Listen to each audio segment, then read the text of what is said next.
Well, here we are. We're at Coach Vermeil's house, hunting lodge, farm, 110 acres in Coatesville. Thanks for having us out, Coach. We really appreciate it. Well, it's always great to be with you. You know that. Well, thanks. So what is it? I mean, what do you have here? What would you call it?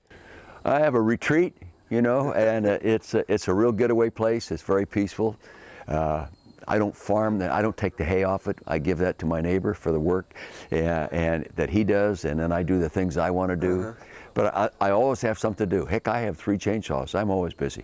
Oh, I bet you are. You were always busy back then. You always found yourself to be busy. And the busyness, I guess, is because you came to Philadelphia. It's 1976.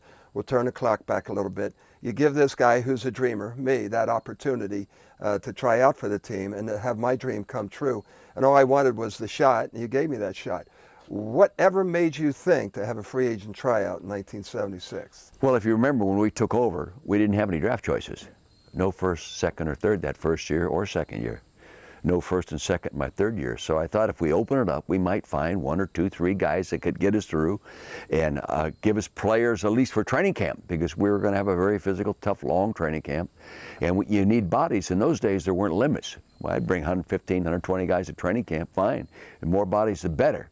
And that was the number one reason. And George Allen sort of influenced me in that way too. And I always felt I was sort of a free agent myself in the NFL. I didn't play in the NFL. I had a hard time not playing in college.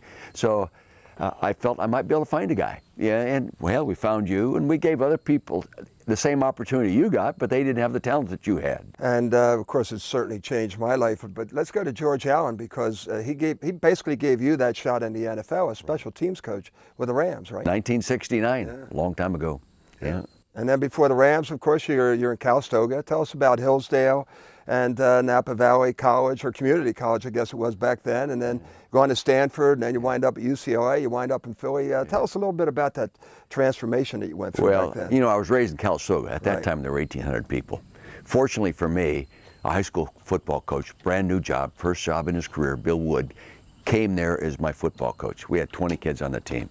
And he sort of inspired me. He said, first off, you haven't been doing anything in the classroom, and you better get to work. Secondly, you have ability to play college football if you want to. No one ever told me that before.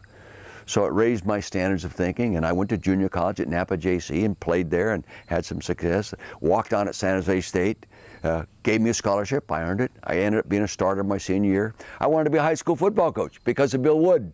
And my dad loved football. He always talked about football because he played in high school. And then I went, and then from then on, I just never turned down a job when someone offered me one I thought was better. But I didn't start out saying I want to coach in the NFL.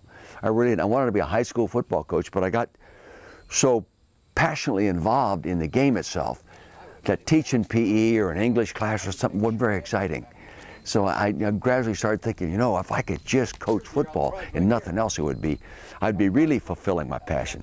So that's the approach I took. That's why every time I had an opportunity to coach more football and do less teaching outside of football, I took the opportunity. But the rise going from high school to junior college and then into Division I football and then eventually to the NFL, how did that happen? Well, with good luck and good influences, and I worked. A lot of people used to say, boy, you were lucky. I said, yeah, I was lucky, but I worked. I worked every day trying to make myself better. And I still do. At 80 years old, I keep trying to make myself better. That's just part of what was ingrained in me by my dad. And he didn't even finish high school. But the work ethic, the principle of always being the best you can be, and that carried over in everything I was doing. But yeah, junior college assistant coach, junior college head coach. Freshman coach at Stanford, quarterback coach at Stanford, first special teams coach, then offensive in the NFL with George Allen, then I go offensive coordinator at UCLA, back to the Rams because Prothro, the head coach at UCLA, takes the head coaching job at the Rams, so takes me back as his offensive coordinator. Then I go back to UCLA as the head coach. Then I get the job to come to Philadelphia. Jimmy Murray, Leonard Toast show up in Beverly Hills after we beat Ohio State. And eventually, after 5 or 6 days of talking, I take the job, and here I am. I never left. Well, there's one guy in your life I know you care an awful lot about, and that's Mr. Leonard Toast. Yeah, and a very special relationship with him. Yeah. And when things weren't quite going so well for him, you were his go-to guy. Yeah. What was it about him that you loved so much? Well, he gave me an opportunity in the NFL. He always exceeded what he said he was going to do. He did more. He helped me out of a financial jam when I was restoring my parents' old home, but he was always there, and he always did more than the contract called for. And he always treated me with respect. He used to get up, we got him spoiled when we started winning, then he'd get really upset when we lost, you know. But I really cared about the guy, and I knew he cared about me. So when it was my turn to help him, it was automatic, you know, and I felt if he demonstrated he would do the same for me if the situation were switched. And I know he would have done that later on if something happened to me in my career and he had the money, that he would have helped me. Now we're down to, where are we now? 2016, for crying out loud. And we had a really special dinner, if you remember, here with Ron Jaworski and my family and Doug Peterson's family. And we've got Doug coming in, and there's a lot of excitement, as you said, you know, the new coach coming in, and certainly a lot of excitement the way they started the season. And you gave Doug some really great advice about how to deal with the Philadelphia press. You care sharing that with us? Well, you know, I spent a couple hours with him in his office, and Howie asked me to do it. And I know Doug a little bit. He'd played in my charity tournament here before in Chester County. In fact, what I really appreciate, he came out and played as head coach this year too. But you know, I said, you know, just be honest with people. And if you can't tell them the truth, then say, sorry, we can't discuss that. But to beat around the bush and that, and give them this and give them that and give them this, that is meaningful, pretty quick, people, especially in this community, will question you. So just be honest with them. I know you have a particular fond admiration of this number 11, Carson Wentz, huh? Oh yeah, I'm very, now how could you not?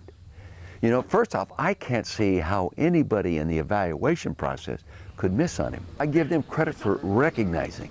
And then I think the kind of kid he is.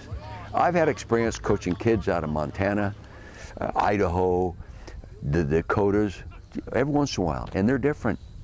They're humble, they're authentic as hell, they're real.